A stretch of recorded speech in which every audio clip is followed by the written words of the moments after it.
Songwriter Soup. We all sat behind Lady Gaga, and she's like, I have this song idea I want to finish, so maybe we could do this. I think it's going to be in the film. She sings a part of Shallow. She just like belts it out. Healthy recipes for not losing your mind and your money in the songwriter business. It was unbelievable, but like we did not jump on it. All of us turned down like the biggest song of the summer, which means we absolutely don't really know what we're doing. Songwriters, whoop, but the rest of them, literally.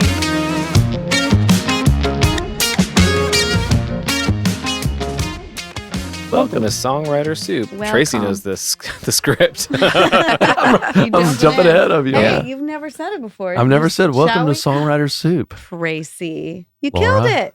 I'm Here we Laura. Nice to be here. We got Natalie Hemby in the house today. Hey, what's up? I'm sorry. One of the greatest, most Stop. You're my best. influential ladies. No, I feel like Amy Allen called you the Mount Rushmore. It was you, What? Lori. Yes, she said the She's Mount mine. I know she's all of ours. She's everybody's. Lori McKenna, Hillary Lindsay, and Natalie Hemby were her Mount Rushmore. Stop it. She said that at an event, and I Wow. thought, wow, truer words have never been spoken. I'm gonna have to name one of my cars after her or something. I'm just Amy kidding. Allen. I only have two cars. One of my houses. One of my cars One of my villas. is unfucking real. Literally. I'm joking. I have two cars. One of my cars is so epic. No, you are a fixture in town, according to this gal. And again, it's weird because I know that, you didn't start all that long, like before me, but it feels like same with all three of those women. Actually, it just feels like Yeah. you've been here forever. Wow, because, I grew like, up here. That, Yeah. but That also your helps, yeah. influence on music has just been here forever. Like I remember when I just met Marin, and it was just like the Natalie Hemby Praise Alleluia hour. Every session, it was just like, oh my God, Natalie. And I mean, it was just a very big deal talking about how you always are someone people look up to in terms of like the way your songs sound, not just the fact that you're everywhere doing amazing things, but what you bring to them as almost like a signature. Like we've talked about you on this podcast before, like categorically people who like blend into the wallpaper, and Natalie Hemby does never blend into the wallpaper. You can always pick her out and like, oh, that's a Natalie line, or that's a Natalie melody, or I wish I knew those because I want to replicate them more, but I guess we just do what we do, don't we? We do. And I don't think we can, we want, I'm sure we all have desires to like a picture in our minds of the kind of writer we want to be, but then we just kind of end up being the thing we are. I agree. I have really struggled with, I'm not a business writer necessarily. I'm just not. Mhm. I mean, I am not built that way. I wish I was. I think Why? I think I would probably, well, if I had like, I just don't have it in me. Like, I don't want to be a writer who thinks from a business mind necessarily. Now, but it's good to be, it all For works. some, sure. I'm but you very can't- much a spiritual, like I fly by the seat of my pants. Whatever we're going through at the time is what I feel like. For me, I feel like there's this divineness in writing, and it's like you're supposed to portray that as much as you can in the room that day, and it doesn't equal out to number one hits necessarily. But then it does. That's the thing about you that is the cool toggle piece to me. It's just like you can be that level signature and find grand ass success. And I mean, then that's you the write key, right? songs that the local songwriting community revere as the best songs ever. Like that's the thing that's fun about you. I feel like that's like what makes you you. It's like Well, I think you've mastered the art of both. Like, I feel like that's what you are very, very good at. Is taking the emotional, that spiritual side, and also being like, hey, this song is so catchy. The way you construct a song is brilliant. Well, I thank think. you. I appreciate that. Now, it's funny because I have this joke in my household, and you're in this joke. Me and Wesley, and I knew this was going to come up because you are a master of flipping the focus onto the other people in the room. But we have this joke at home, me and Wesley, we go, no, you. No, you. And it is because of you. Because and we're always like the Nat move to be like, no, you. So just for the sake of setting the tone for this particular episode, don't flip to me. Okay. We're going to talk about you. I'm so uncomfortable right now. I don't want to talk about me. I feel like that's what she'd want. Laura, tell me about you. I do. I want to know about you. No, absolutely not. We're going to talk about Nat today. Well, I've got a story to kick us do. off because I've told you this story probably. Just I was standing in the number one part. Was White Liar? Yes, your it was first White Liar. Mm-hmm. Was it your first? Yes, number one. I was standing in the crowd when you received that number one, and your speech after that. Like I didn't even know you at that time, and I was like, oh my goodness, just the heart that you portrayed in receiving that, and like the humility, turning it to your other writers, to your point. That's what made me think of that. And I was like, oh my goodness, Natalie Hemby has to be a client. I have to, and thankfully it worked out. Well, but thankfully for me, it worked out. Amazing. For all of us. Like, truly. Exactly. Thank God for Tracy. Such a good, just, I don't know how to receive success. Like I can't remember what you said in that moment, but I know it was filled with humility and like, wow. I will say, I think it's everybody knows how to inherently struggle. I mean, we all struggle through life to get to where we want to be. Your 20s are like, all you're doing is you're trying to figure out what you want to do and if it's possible to do it. And then your 30s are, you finally kind of get in the swing of things, and then you know what you like and what you don't like, and who your friends are and who they're not. But nobody teaches you how to be successful, really, like to really maintain that and to be down to earth about it. Because, I mean, your head gets up in the clouds and it's a beautiful view and you don't really want to leave.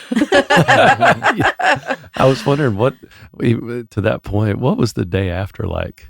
After White Liar. I'm so happy you asked this question. So I wrote with Tom Douglas the next day after. The next day? The guru of all. I wrote with him, and I literally was like, for some reason, I was kind of sad.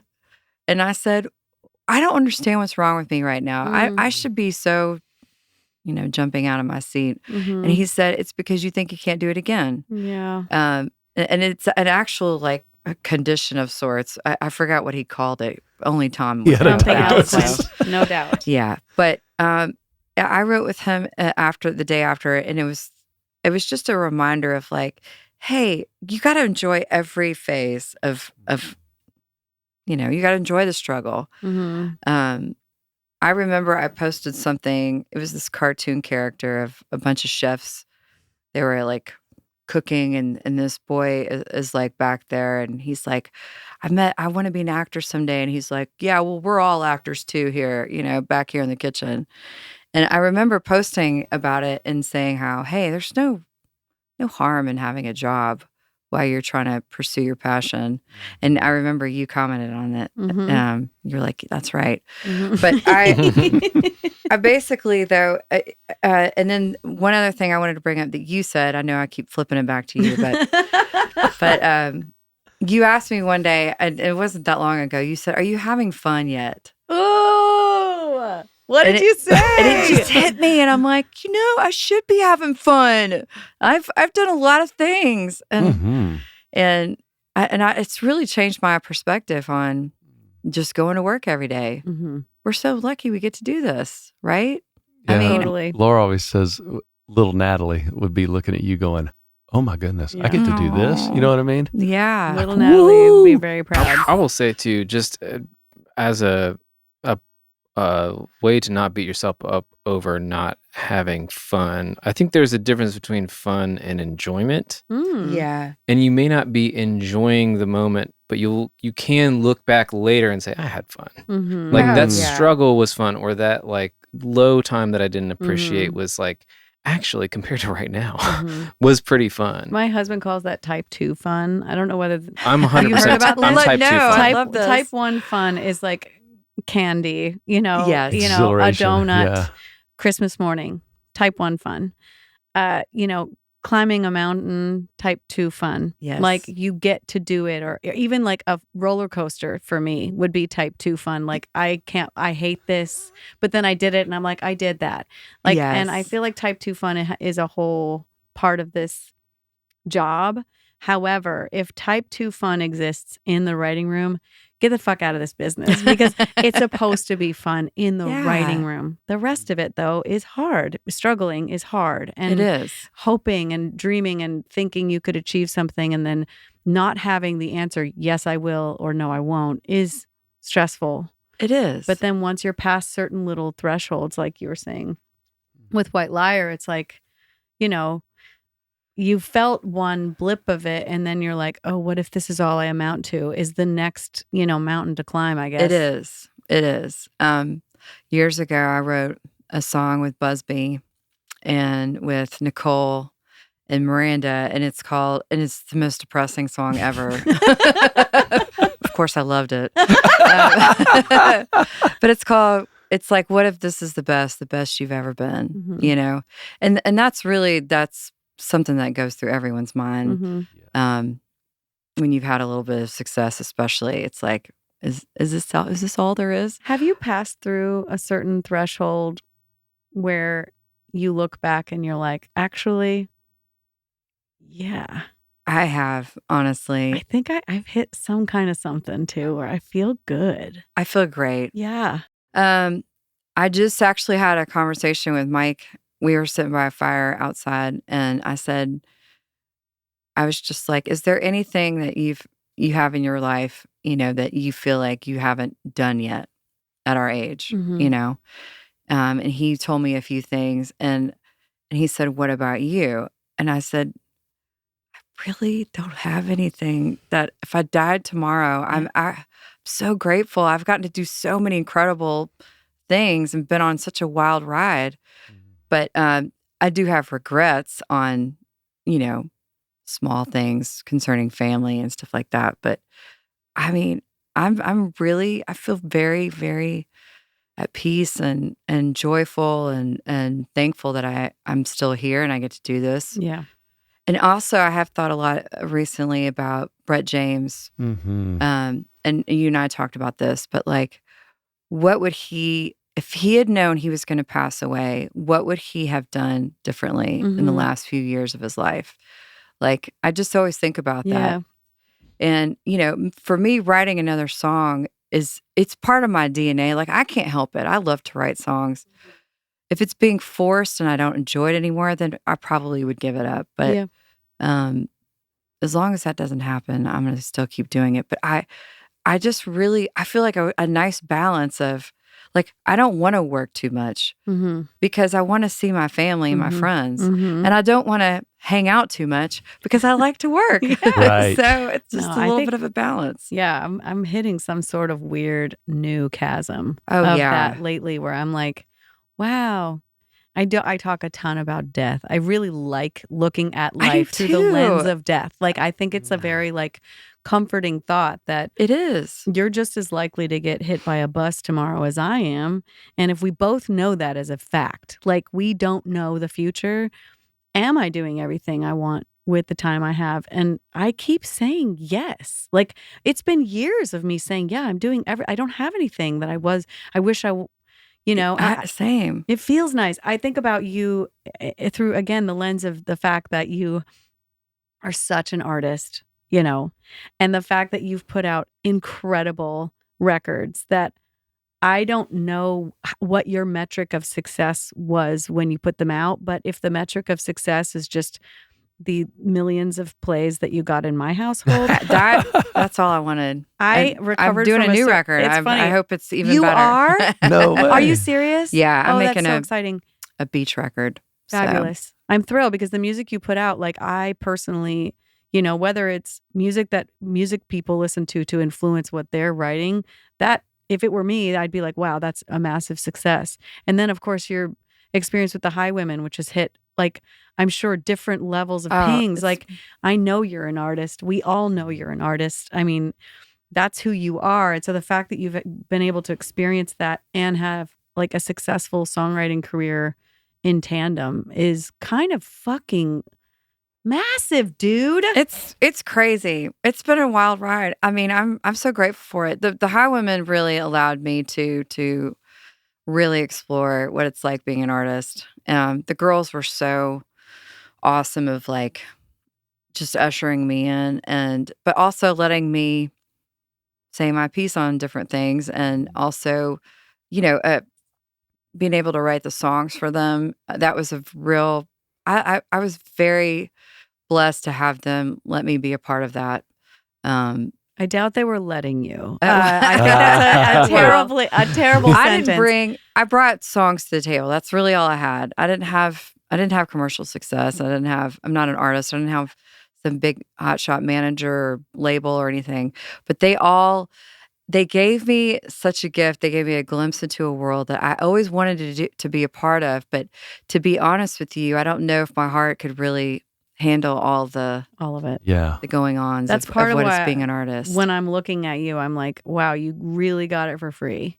Because some I people really have to did. be an artist and do the fucking thing. And They do, and I love them don't so much for envy, it. But just to be in that position, like we were talking, Ryan Hurd was on here. We were talking about, we love Ryan Hurd. And we love Ryan. We love him. I love But he was him. talking about the indentured servitude to a bus and what being an artist is like. You basically have to pay for the bus, and that's your That's it. main And it's job. a monopoly they have. Yes, exactly. And he was explaining that, and I'm like, oh my God, this is one of the very many reasons why I would never want to be an artist. And you, again, managed to do this in the enjoyable way. I got ushered to the front of the line. Let's just be honest. And literally, Marin, she took me out for a week, and I had the time of my life opening for her. And every night I would introduce myself as Marin Morris's mother. No way. Every single night. That's incredible. But but she always came out and she sang with me in the middle of my set before her set. And I love her, all the people, her crew. And I absolutely had a blast. Mhm. So there's been a couple other people that I won't mention or things that I did that I was not ushered to the front of the line. I did not feel welcome. I literally would go to Marin and be like, I just want you to know I love you so much. Like, you're so nice. And thank you for like coming out and singing with me and treating me like your friend. But it's so tough being an artist. It is. And the pay is horrible Mhm. for opening for somebody. And then also the bus thing is for real. I mean, I went on the road and got in debt. Like it was a deficit. And actually the Highwomen helped make up for that. So, but it was just sort of something though that I wanted to see if I could do it.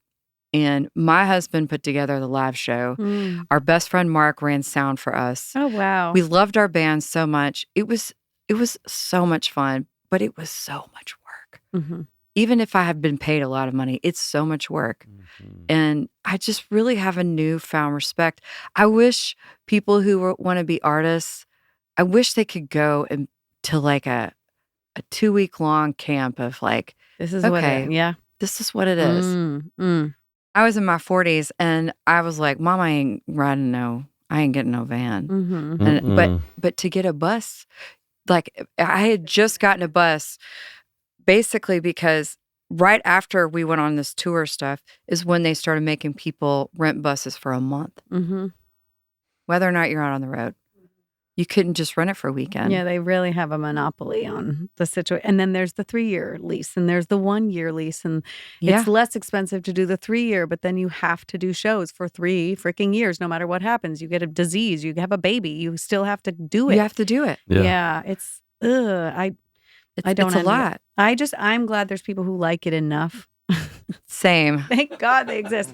But when I think about these kids too, it's like there's young people. You were saying it a minute ago, but like there's little guys who just have hairbrush microphones that are thinking, I just want this to be real. And they're willing to sign shitty deals and have management that aren't trustworthy because they don't want to think about what a business it actually is to do any of that. That's exactly right. And I really wonder if, I didn't know. none of us did. I mean, it all looked so like handlers, just handling, Yeah. But the truth is that those are all your employees. And if they're handling improperly, it's on you. It's on You're you. the CEO. And I think Yes. Little Camp, I really like that idea. And I don't know whether we have an artist friend, Brandy Carlisle, who would be interested in maybe. I mean, probably. Brandy is probably, I think she'd Brandy's be one of the good. most generous artists. She did this fundraiser for this little theater. Yes. Were you there? No, I saw it though. It was magnificent. My daughter and I were there, and she is so really Brandy Carlisle in terms of performer wise. Like she is. she's so good. But I wonder if she'll, someone like her, not her specifically. I only said her because she's like probably the most powerful person we She collectively is. know. Yeah. I feel like someone going like, "Oh, are you for real? You want to do this? This is what it means," and understanding the CEO portion of it. Yeah, You know? and she does. She loves. She understands the CEO. She also is like a little bit reckless abandon. Like I think she went over on her New York or Madison Square Garden time. And she's like, you know what? I mean, how often do we sell at Madison Square How much Garden? did they Went for it. charge her? Oh, For going? yeah, because it costs by the minute, doesn't it? I or think it's like something? $5,000 a minute. Yeah. Is that right? Fuck. I That's just had a crazy. great idea for a Belmont class.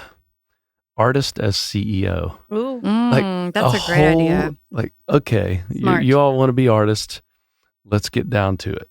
Yeah. Here's the The only problem we economy. might scare Here's the them off. economy The you're economy of it, you're yeah. creating. It is an economy. And for me, Miranda was the one who told me, about that pretty early on, I mean, she doesn't have any kids and she's on the road all the time. Like the first 10 years of her career, that's the only place she was Mhm. on the road. Mm. And she's like, once you get used to the road, you get off the road. And then Mhm. once you get off the road, you got to get used to getting back on the road. Yeah, yeah. And she's like, but she loves it, You know who I admire, also mutual friends of ours, but like I really admire the little big town approach. Oh, yeah. However, I think that they are making it look easy to the new art. They're like, I'll just do the little big town thing. I'll bring all the kids down the road. And I'm like, No. bitch, that is hard. That is expensive That and is hard. expensive and hard. I feel like It that is. should be a part of this class too. It's like Yeah. you want to have a family, be aware. You either have to leave them or bring them. Yeah, it's Leaving them true. means this, bringing them means this, and understand what that is. Because I can't tell you how many people are like, "Oh yeah, I want to have a family. I'll just bring them," and I'm like, I've brought this up before, but I had a meeting with a big manager, and this has been some years ago. And I was like, "Hey, I've always wanted to be an artist. Like, what do you think? Do you think I could do this? Like," and he goes, "Oh, absolutely. Like, no problem." He goes, "My only question is this." And Sammy was probably like 1 at the time. But he was like, "Are you okay with being away from your kids a lot?" And I thought he was joking. I was like, "No," and I was thinking, what a turd if I said yes, But I literally, he said, some people are Mhm. okay with it, and he said, and you will be. And I was like, well, it's not like the 1950s where you're calling from a payphone. Mom's gonna be home this weekend, He goes, no, but the kids need, a schedule. And he goes, no, you'll be gone. You'll be very busy. And I was just like, I don't know. I want that. Mhm. And I think it's not for the faint of heart. And even people who are like, well, I'll just bring a tutor. I'll have a nanny. I'll have I'll have all this tribe of human. I think it has to circle back to the fact that what Miranda said to you, which is as soon as you get used to being on the road, you get off the road, and then you have to adjust to being off the road. And then you're doing that to your kid.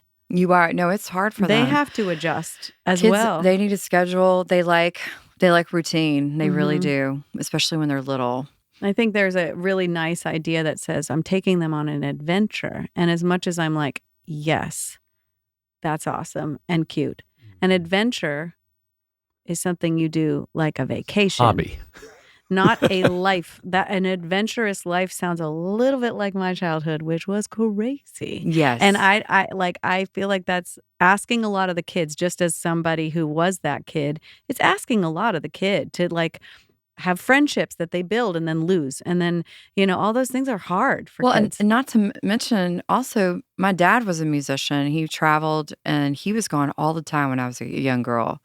And I was a very, very sick child. I was born with a tumor in my ear, and What? yeah, oh yeah, I had hearing problems, and my first grade teacher was my piano teacher, and she said to my parents, she said, "Natalie's very smart." She goes, "I don't think she can hear me." And turns out she was right because I Oh had my a tumor on my goodness. ear. But my dad was gone all the time. And my mom, she worked at an insurance company and she got fired from her job because she had to take me to the hospital all the time. She was just missing work. So this is a great story. And I've told this story many times, but my dad, he got a job playing music with Amy Grant. Yes. And then my mom, she started cleaning her house and she said to her, she's like, "I've noticed that my mom's like, I'm really good with organization. In your house, you got a lot of stuff going on here. Why don't you hire me as your personal assistant?" And she's still with her now. She's there today. But my point in saying all this is that even musicians, they pay a very big toll as well. Yes. You almost need somebody who's going to be home. It's funny. Yeah. Most of the time. My husband takes a lot of slack from me. And for a while there, it was the other way around. But it just like, everyone's like, "How do you do it?" I'm like, I can't do it all. Mhm. I really can't. And I've hired people to work for me and that's been fine. But there's just this It's level. not the same. Yeah. It's not the same. We talked about, me and my husband talked about, he's a stay-at-home dad. It makes such an interesting culture. It's culturally challenging, Yes. but it's not actually challenging. It's No, it's actually the not. best thing for our family because it's actually what we all want to do. Culturally, Yes. it's challenging. Yes. But Well, and stay-at-home same. parents for this, it kind of. Mike he's a homebody and he actually loves being at home and he does such a great job at taking care of my daughter and making sure everything's good with the house. There's so many things that I don't know. I've told him like we need to make a death list. If you die tomorrow, I'm not going to know how to do any of this stuff. No, it's real, and I'm in the same situation. We've really managed to. We might have to go I live know. together somewhere. Yeah, I know, for real. We're gonna have a staff to catch if anything happens to our husbands. No, it's crucial. And, It is. But I imagining what it's like on the road. You're right. The musician people, the people who are just Yeah. like players going out. I mean, there's the Keith Urban. Keith Urban.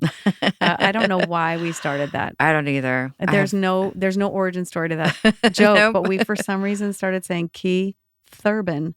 Yeah, put the TH in front of the U. Why? Keith Urban. But to my point, his people, like when he goes to play, he's on his little plane, Yeah. boops out, plays the show, boops home. Yes. That's a night shift, baby. That's no big deal. You know what I mean? Yeah. But how many artists are at that level? Very few. Very few. Yeah. Oh, Yeah. Miranda, she hardly ever flies private. She's up on them commercial airline planes, waiting in line just like everybody else.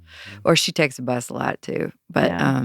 I saw Kacey Musgraves on a Southwest flight, and I was like, this doesn't make any sense. She's like, "Oh, I fly Southwest all the time." I'm like, bitch. yep. Yep. That would be part of the CEO, artist to CEO class Truly. too. What's the net? Mhm. What's Because the everybody net? sees, Miranda grossed, I don't know, however many millions on Yeah, this tour. gross. Very What's the misleading. net? Right. Like, Mhm. that net Yeah. is I definitely it's a the it's profit a thing. margin is Yeah. skinny. Let's Mhm. say. In the beginning. Yeah. There's somebody that I wanted to give such a shout out to.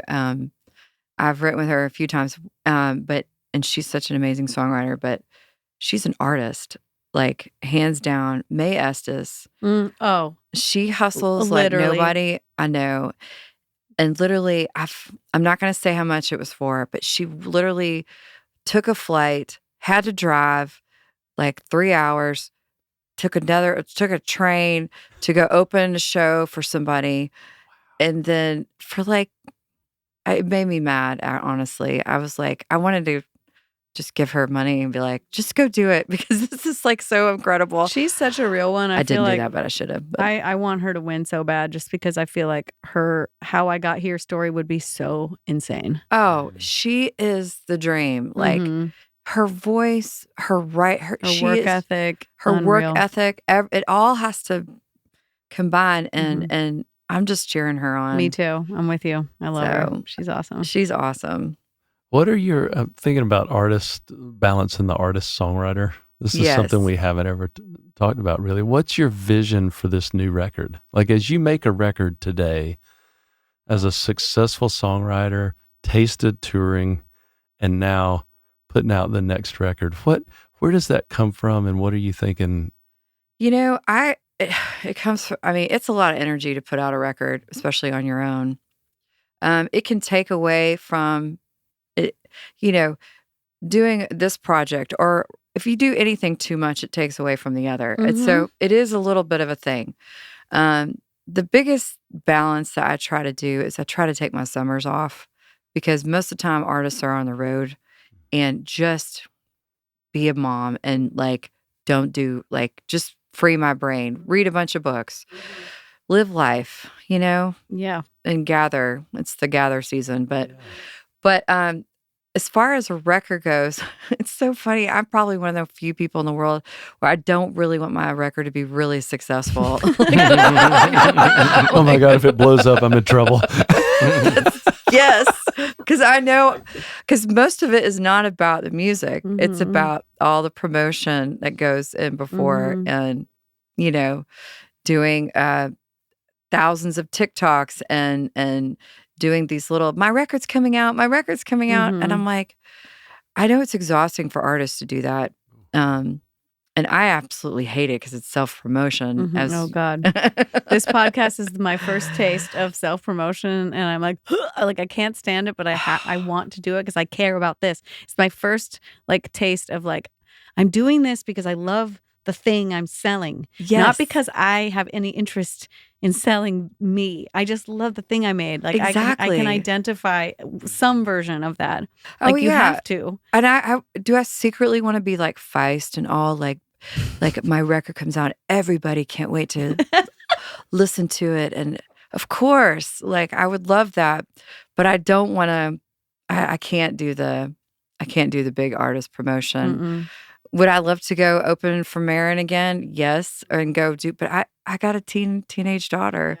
So really the biggest success I see out of this is that Laura Veltz plays this record, and when she goes to the beach with her family, and her daughter loves this record, and her son, and in your son, like honestly, that to me is just the success of it all. Well, you did it then. My whole family knows your record. I mean, we listen to your records genuinely. Well, in fact, I had a surgery a couple of years ago, and Puxico. When did Puxico come out?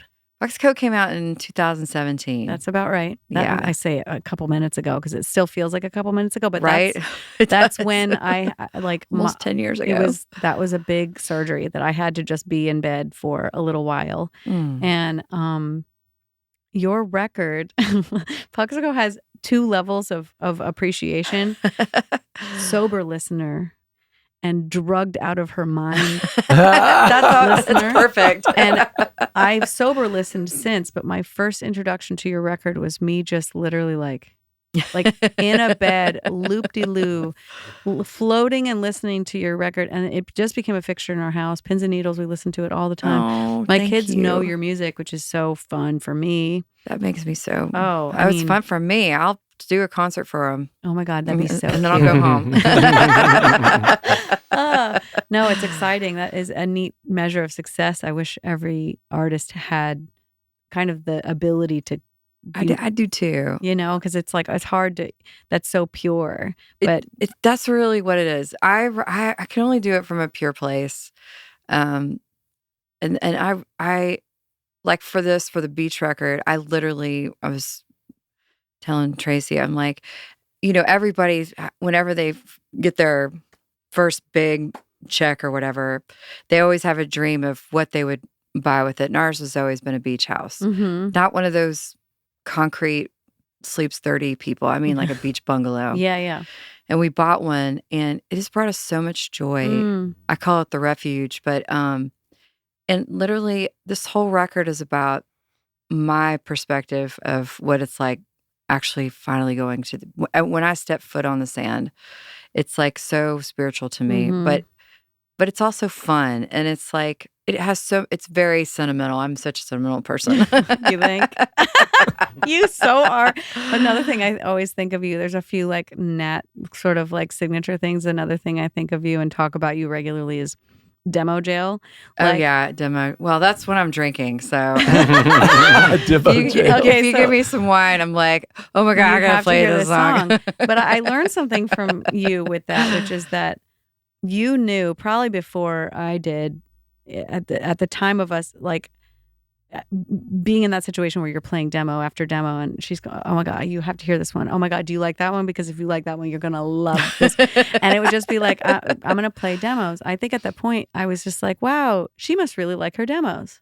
And then years later, I think because I got enough into the business, I realized you knew that the odds of those songs ever coming out is almost nothing. So nothing. So if you can play it for somebody Yeah. and especially someone who loves music and who cares about songwriting, which we were we were on the one I remember was one of my favorite memories ever. We went on this little retreat with Marin and Busby was there. Yeah. And we had such a great time. It was so and goofy. Shane. Shane was there. Yeah. And Ryan, it was crazy, but we didn't write anything good, as I recall. It ended up just being kind of like a massive hang. A hang and demos after demos. And we were all doing it. We were all playing. And I think it really registered later that you had enough tenure in your like, being a songwriter, knowing like, oh my God, if I don't play these, they might never get heard.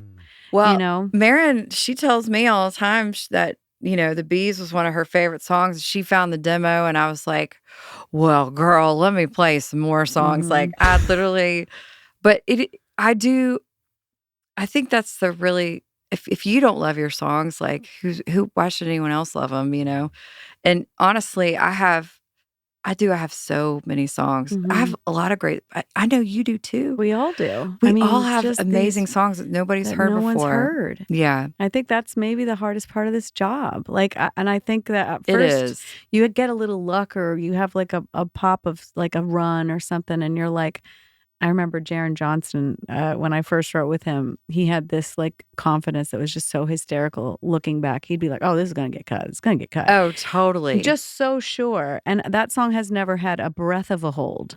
But he just, he was so sure. And I think in the beginning of a career, you kind of go like, well, if they like that, they're going to love this. Oh, totally. And you're well, they didn't. Or it comes out nothing. Yeah. That's the hardest part of this job. No, it is. Putting your, these songs are out in the ether and it's like, okay, well, but you have to write them. I know. It's like, those are my favorite ones. And also, I feel like there's people, there's artists, there's songs that I've poured into, put so much time into, and it's like, wah, wah, wah. Yeah, same. And then ones that you kind of flippantly write on a Tuesday afternoon, you're like, okay, that was pretty good. And it's like, oh, that thing just jaunts its from way a beach house. Yeah. I mean, I feel like it's a cruel joke that God plays on me a little bit, but I'm like, okay, as long as I can keep this train running. I guess I need to write just my flippant songs so I can write my really great, I think that's a good mix. balance. Yeah. I feel like there's like a 60-40, we had a conversation, and this is probably not your ratio at all, but we were talking about like ballads to bops, like your ratio of ballads to bops, and like making sure your ratio is correct so the bops can pay for the ballads. Yes. You know what I mean? Yes. Bops and ballads, that's you know what I mean? Great. And what is your current ratio of ballads to bops? I'm guessing I already know, but what? Oh, mine is ballads 70 and 30. It's like it's very unequal. I love that you everybody won wants on both. Everybody wants to write they want to write this special song with me, which I'm so honored. Yes. Like that's an a interesting great thought. Yeah, I get Like a if lot I'm of a new writer, I'm coming in thinking, Yeah. Let's go Yeah. deep. Yes. Do you ever feel pigeonholed by that? Sometimes it just depends on. Sometimes I do, but then I'm also like, well, maybe that's just my gift, you know. I don't know. I'm also honored by it. Like I don't mind being the last song on the record. I like song number 10, or in today's records, song number 30. I'm just kidding. Right. Oh my God, well said. I also feel like the ability to enjoy that has to do with previously, you know, successful moments, because you know, imagine in the beginning of your career, you know, your first cuts, the last song on the record that is the best song, but it gets streamed like nothing. And you make nothing on it, and you know, that's pitiful. That needs to change. Like universally, obviously, songs need to be written for all moments. And yes. as songwriters, I feel like it's sad that we're only incentivized to write, you know, one personality in a way.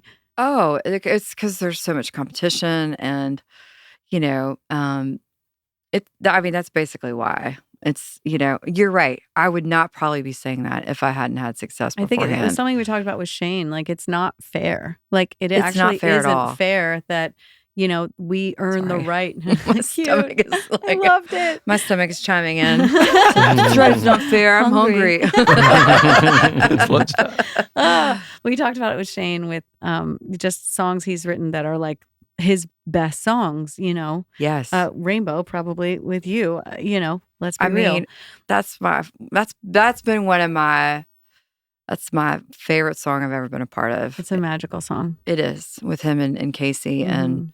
And we didn't, what I also love is, because we wrote it from a pure place. Mhm. We did not write it thinking, oh, this song's a hit. Yeah. Everybody's going to love this. Little children's choirs are going to be singing this song.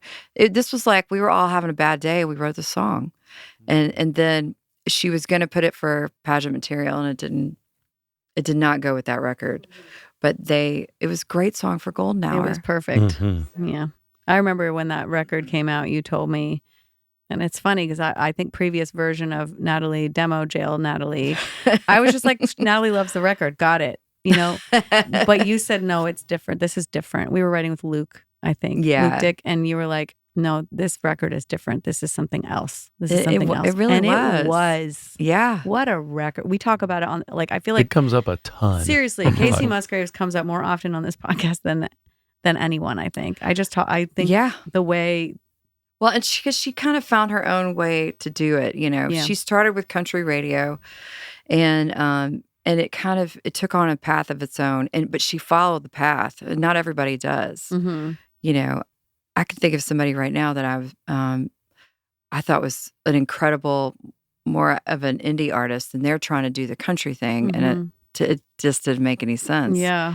But I feel like for her, it was like she just blended all of that. She just didn't care. She's so singular too. I just feel like she created her own path entirely. She did. And she really did. And I'm good friends with Ian and Daniel. Daniel Tashin's one of my longest friends in Nashville. And a lot of that has his fingerprints all over it as well.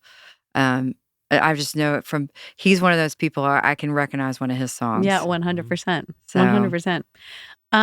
I want to talk about one song in particular.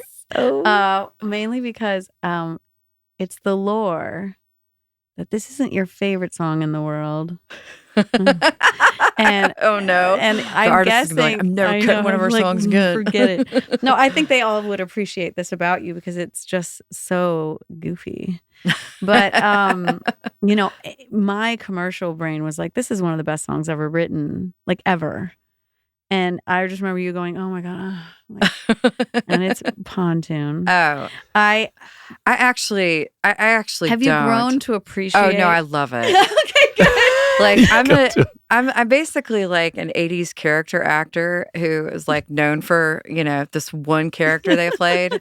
And for a while there I went through like, oh, I'm so tired of playing this song. And now I'm like, yeah, no, I'll play at your wedding. It's fucking I'll play hysterical. it here. It also like when, you know, it's funny, people have such different textures. I happen to really appreciate funny women. Oh, Like same. we both attract we both love funny women who want to tell funny stories. And when I hear Pontoon, I'm thinking of how funny you are because there's so many jokes in there that just sound like you. There's so many. obviously motorboating was like, Yeah. we just get down to the, we came up to that line and we were like, well, It rhymes out here in the perfectly. open, It's what rhymes with open? And I was like, closing, broken, boating, motorboating. I was like, well, do we say it? Because obviously it has several meanings. And it didn't for years, but, And so we were like, well, if we're going to say it, let's just be Really really say it. Those are blunt my and say it. Those are my favorite. Like, those are my favorite. I feel like bold and funny women are just such a great export. I love humor so much. I get through life through humor, really. And I love playing these songwriter rounds too, because it is sort of a comedy show as well. It's very comedic to me how we write songs sometimes. Totally. Mhm. It's so kind of like random. And one thing that I have recently been telling people about is when we did A Star Is Born, Mm. we all sat behind Lady Gaga, and literally she sits down at the piano and she's like, I have this song idea I want to finish. So maybe we could do this I think it's going to be in the film.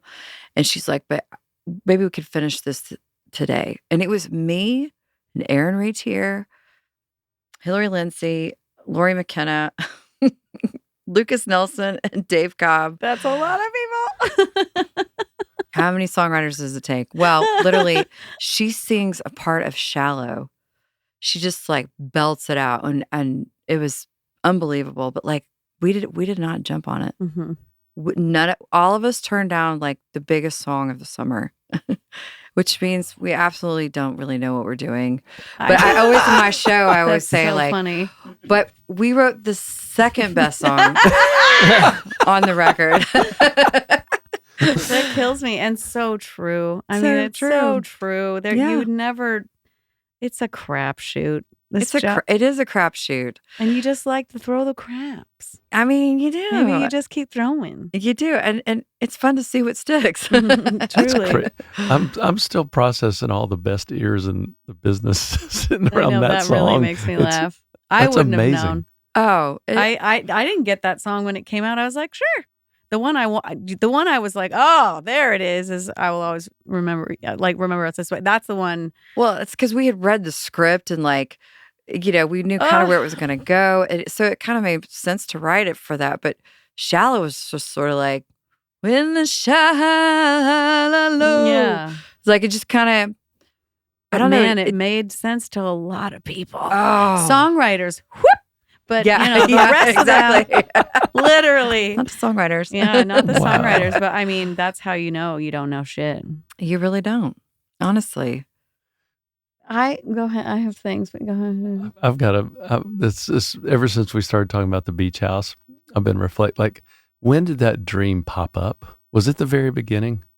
I probably, I remember the first time I went to the beach when I was a kid. I was about 10 years old, and I remember we went down to Destin, and Amy Grant, she had always had these 2 condos that she'd let people stay at for free, and for years. And now she doesn't charge hardly anything to stay there, but you go down there, and I remember standing on the sand. And I had my Walkman, and I was listening to Bruce Hornsby. That's just the way it is. Let's the very go. beginning piano part. And the sun was setting. And I just was like, this is the most beautiful thing I've ever seen. So one of the things that my husband and I have always shared is our love for the beach. He's from Wisconsin. His family would get in a station wagon. And it was him and his 3 sisters, and he'd have to sit in the very, very back of the station wagon with all the luggage. But he's like, I could not wait to go to the beach. And he stayed at the Holiday Inn down at the Navarre Beach, which is where they stayed filmed. at that Holiday Inn. Yes, That's where where they I filmed stayed as a Jaws. kid. Jaws 2. Two. Yes. Yes. I love that everyone knows this fact. Well, it was such a fancy place at the It time. was. It had this amazing pool. It's in the movie. Amazing pool inside the hotel. But Isn't it 4-walled and goes up? Yeah. The pool's in the middle. Yep. Am I remembering this right? I think you're like right. 1970 something. Yeah, it was. But literally, Mike and I, our first date, we went to when we first went on a trip together, we went to the beach together. We had our baby. First place we took her to was it's just like this place that I run to all the time. So I never dreamed in a million years I could own a place down there. I always thought we'll save our money so we can go on vacation down there. So having a place down there is like, it is a dream come true. Honestly, it is. I'm so thankful for it. And it's not a big house. It's like 2,100 square feet. And, but we have great neighbors that live down there. We've just made so many great memories. That's awesome. I have this song. I wrote the song with this girl. She's from England. Her name's, do you know Ines Dunn? No. She's a phenomenal songwriter. And she's had a bunch of cuts overseas. But I wrote a song with her it's called Memory Maker. And that's what we call this. It's not a money maker. It's a memory maker. But the first line of the song, it says, they said it was a bad deal at the time. I mean, who would ever pay that kind of money for a little beach house and a 7-hour drive? Always praying hurricanes turn into nothing. But if you saw the way your face lit up when we walked in, you give away the life you know and pay every cent for a memory maker. And that's just that's the tone of what the record's about. That's amazing. Did you feel that risk financially when you were making the move? No, the only financial risk is if a hurricane comes and just blows it all to smithereens. Yep. And the prayers are kind of strange too. It's like, dear Lord, please protect all the people that live there. And if you have any time, if you could just protect our little beach house. No, but Kendall Marvel, he has a place that got hit. It got hard. Hit, hard. And so I'm very well aware of the risk. And we have insurance and everything, but I don't know. I'm also like, it's worth the risk. It was worth it to me. I remember those conversations that it was. It's beach houses are beach houses. And they are. Know the purpose. I think that's where I was curious. We bought it during the time when my father-in-law was dying, and he loved the beach. It was his favorite place too. And I just remember my father-in-law died, my aunt died, and then my grandfather, who's like a dad to me, died within months of each other. And my grandpa's place used to be my refuge, and he's not there anymore. And so I just asked God to let this be my refuge. And that's kind of what I've turned it into, just where I can rest. And sometimes I literally get there and I feel like I'm crossing a marathon finish line, but I just find so much solace there. I have a question about the house you're in now in Nashville. Yes. Is it the same house? No. So you moved? No, it is the same house. Okay. I just remember the first time I came to your house, it was just you and I writing. It was a night write, as I recall, the day I met you. Crazy. Random. And we didn't write. I think we probably talked had the whole wine time. And we talked shit. It was great. But I remember walking in, I had a number of co-writers at that point who were at your level where you had hits and things were happening. And I remember walking into your house and just not feeling intimidated the way that some houses kind of make you feel like. Oh, my house is not intimidating. It's beautiful and it's lovely and it's homey and it's the right size for the family that you have. Yeah. But I remember going in and being like, why does this bitch not have a fucking massive, mansion like all these other hoes? I'm confused, I just was really happy.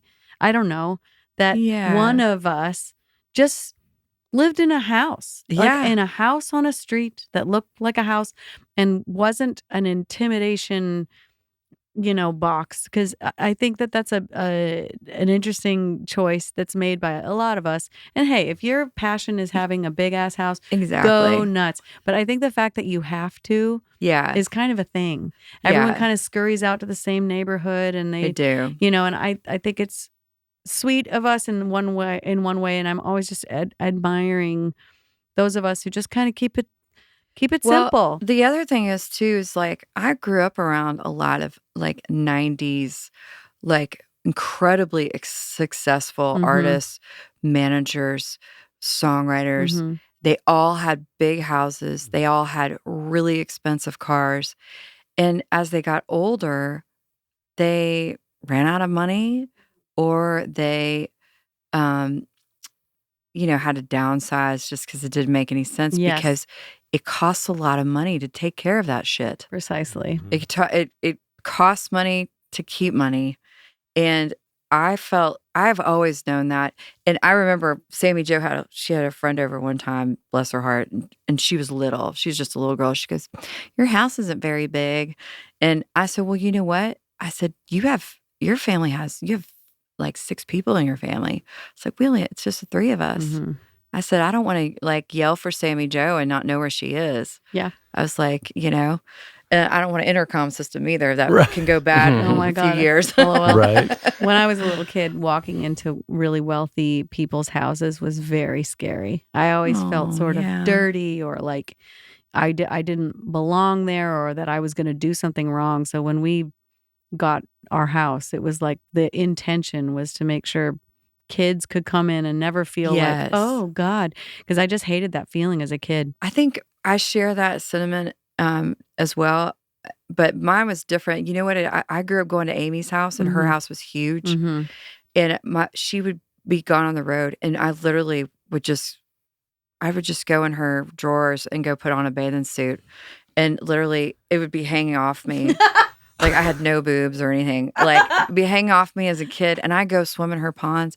She didn't think anything of it. Mm-hmm. She let me play her piano. That's so cute. I was Pollyanna, just running around on her place. Oh my God, I love that. And that's how I feel too. I'm like, you want a house for people. Yeah. I remember Shane came over one time. He goes, "Natalie, I just want to sit on your couch and fall and take a nap." I was like, "It's because you feel like you're at grandma's house." Yes. And honestly, I love my grandparents so much.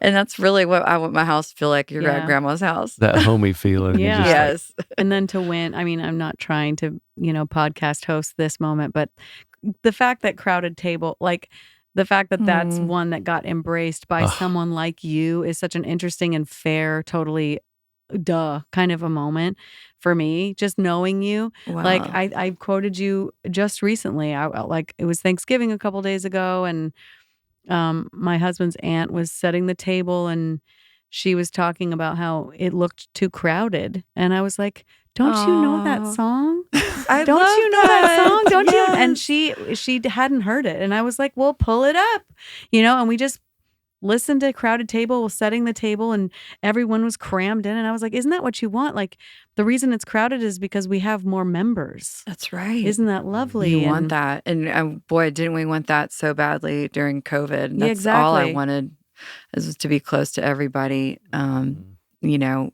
It's so funny when you have things taken away from you, you quickly realize like how much you love. Yeah. It's like, maybe I don't get along with everybody, but I love everyone at the table, exactly. At the end of the day. So I'm pivoting hard here, but something else I've noticed about what time is it? Am I going too far? 11:30. Oh, shit. Oh. What time do you have things? No. Okay, thank God. I want to just one more question, then we'll wrap it up, because I bet you if I have things. You got things? Do you have things? We'll wrap it up. I wanted to just bring attention to the fact that you, as far as I know, you don't have a publishing company. I don't. I don't either. I've been very sure that I don't want to do that. But everyone in our circle has done that. Why didn't you? There's one person that I always wanted to sign. I'm just gonna say her name. She knows this too. I love Sunny Sweeney so much. Oh, I love her. Sunny is she's amazing. She's a walking country song. Mm-hmm. But she also is like multifaceted. She is an artist. She also does her own radio show, and she's like the funniest person I know. I thought about having a publishing company for a while, but the problem is that I have a hard time. If I'm going to own a business and you're going to work for me, I feel like I shouldn't be the person. I would just probably want to promote myself over you as long as I'm still doing it. Exactly. Like if I'm being honest about my intentions, I feel like it's almost why I can't even be on the Grammy board, because I'm like, I'm still in it. Mm-hmm. Like, if I feel like Grammy members should be people who, and I could be wrong. Someone could convince me otherwise, but who are not in the game anymore. Mm-hmm. I don't want to be biased, is what I'm Yeah. trying to say. I feel that. And I also feel like, I don't know. It's just a really hard thing. It's a very close relationship with a friend. I'd only want to sign friends. I don't want to sign somebody I don't really know. Mm-hmm. If I know me, I will be like, listen, you can keep like, I'll just take like 10% of your publishing and I'll give you lots of money. That's how I want to do it. I'm not a good business person when it comes to that. I think that's maybe the same. Healthy. It's a Is that healthy how you thing to feel? know. Well, I have a few reasons. One of them is that I don't want to hitch somebody's dreams to me, Same. especially when we're pursuing the same dreams. I don't think that's my lot in life. I think my lot in life is to mentor people for free. I don't want to benefit from anyone financially. I feel the same from way. Songwriting. It's just not in me to want that. And I'd rather be an advocate, and I'd rather be a cheerleader. I'd rather be a phone call. Like, I have so many kids, I'm sure you do too, who are like new songwriters that are like, Laura, I have a deal offer and I have a question. And like, I am an immediate pickup phone call person with stuff like that. I love being helpful. I do too. But the idea of wanting somebody to win because I will then benefit from them financially just really muddies the water for me. It does. When it comes to advocacy and I also mentorship. kind of feel like I don't always know what I want. It changes. Mm-hmm. What you want changes extremely by your circumstances. I don't know. I'm 48 years old. I'm like, I don't know how much longer. I don't know how many words I have in me. I've been writing since I was 20. Mm-hmm. Not everybody has been writing that long. That's true. Wow. I've had so many publishing deals. I had a publishing deal when they typed them out. That's how long I go back. But what you want changes, and I feel like until this was my business. Mm-hmm. I don't want to have my own publishing company. Yeah. I'm just curious about that just because it's such a big pivot for a lot of us. And to me, it is. Kind of resembles diversifying a portfolio. And I'm like, are we doing that with humans now? I don't know. I don't know. Guys like me are probably guilty of encouraging stuff like that sometimes. I bet. I've done it. But for I've understandable reasons, I bet. Like, hey, you can scale yourself. I can think of all the business reasons why a writer being a publisher makes business sense. Totally. Yeah. And I like how you're always focused on that mentorship and the human nature of it. For me, Yeah, for me too. And also, I have three things in my life. I have my artistry that I still do. I don't know how much longer I'll do it. And then songwriting, but family first, right? Yeah. And it's like a fourth tier. Uh-huh. And I'm like, I can't do it. Mm-hmm. I don't have the bandwidth to do it. Or the time. It's just unusual. I don't see many of us just choose like it's a hard pass, and I think you and I might be the only full hard passers because the only other person I know is Rodney Clausen. Yeah, that's fair. That's fair. But you're right. Everybody has their own publishing company. Yeah, and there's nothing wrong with it. But I also like even Shane. Like their company is so successful, and he's had a long time. But Michael helps him a lot. Yes, of course. And he has a whole team and crew of people. That to me is that's the caveat that makes it a doable thing. If you have a building, a staff, and a plan, then become a publisher, and a spouse. And like literally Beth, I mean, Beth and Luke. Yeah. That makes sense. They've created a whole, they have. It makes sense, but like I think it's the whole like, give me a third of your publishing and we'll make a deal. I just feel like it's so Ponzi schemey. Looking a little bit. It is for me. Anyway, I'm just curious. When you got, and I looked into it. So, but literally when it got down to like the meat and potatoes, I was like, oh, this doesn't make sense for you. Yes. And it doesn't make sense for me financially either. Mm-hmm. Literally, it's like, because you can only take them as far as, it can only go a certain way. Yeah. I think there's only one that I feel like it's really worked out pretty well. And that's been between Lauren and Topher. That one has been a beautiful, and they're very close friends. Yeah. That's the other problem. It's Mhm. like I said, I don't want to sign just anybody. Mhm. I'd want to sign somebody I'm close to, Totally. and that can kind of It get in the way. complicates things. That's a bit. It does. It does. My But God. I was going to ask you if you had a deal, like if you wanted to work on something together. But Yeah, I mean, can you imagine? That would be so cute, actually. It actually would be. That would be adorable. Laura signed to Nat. I told Laura years ago, I was like, if your handle for your publishing company is Laura never felt so good, or Do you know that is my publishing company? Yes, that made me so happy. Never felt so good. Yeah. Publishing. That is one of my collections of songs. Is it really? Yeah. And Totally. also, I have squeezed, and wrung out the Rucky pun, Rucky for you, Yeah. happy go Rucky, it's the whole thing. We have to pun. It's like in us. We have the puns. It must Tons be of pun. puns. We must pun. I could talk to you for 50 hours. I know. Literally. I feel like we just scratched the surface, but I just want to be respectful of your time. You're just, again, it's so funny with certain people that sit on this couch, and I'm literally like, you were here before. In my mind, Lori is another one where it's like, oh, she was here the whole Lori's time. been here the whole time. And weirdly, we got our BMI awards our first BMI awards on the same day. You know how they have you go up? Yes. And it's the firsts. I was up there with Lori, and I I did was not like, know that's not that. possible. Wow. That's Oh. not possible. You've been here forever, and I just feel like you're that way. And the women who yeah, really Hillary's been Hillary, here. just setting the Such a bar, long time. Liz, Yeah, there's Liz. so many Oh. people that just set the bar so high. I know Marcus Dowling is always stringing us in this storytelling of how women in country have literally, we raise the bar so high, even though there's so Yeah. few of us, the bar is always Very Grammy high. nominations and CMA Songs of the Year and all those things is the women really dominate. And the new crop, Oh, they're so so good. great. They're so great. I'm so into them. They're great kids. I love them as well. Yeah. I am flying the flags Me big too. time. And also I do think that because I do feel like there is this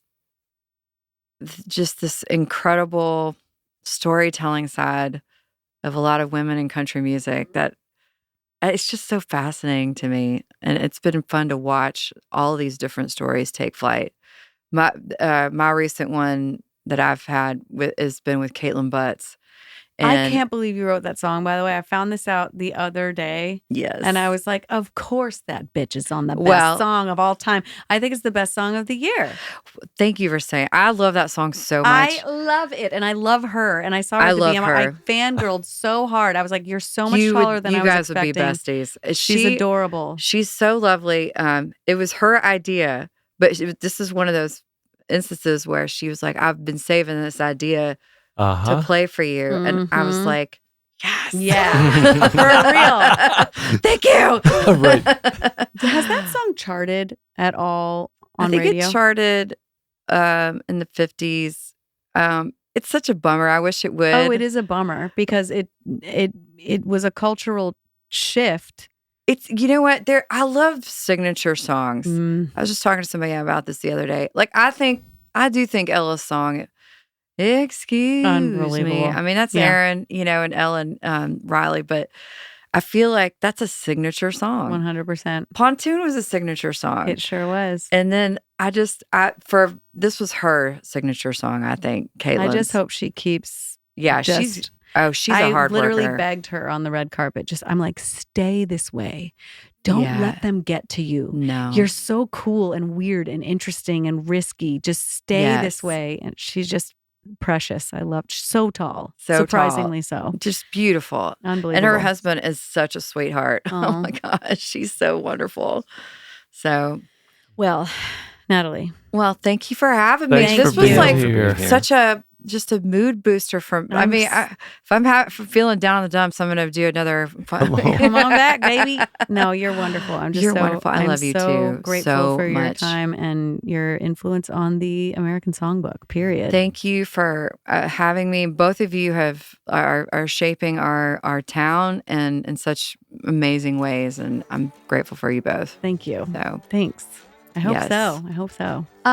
Hey, dudes. Do the things. Yeah, do the commenting and the subscribe. watching and the subscribing and the She nailed it. commenting That was perfect. and the yeah, all that shit. Thanks, guys. Love you. Natalie Hemby, thank you so much. thank Thank you you. for having me.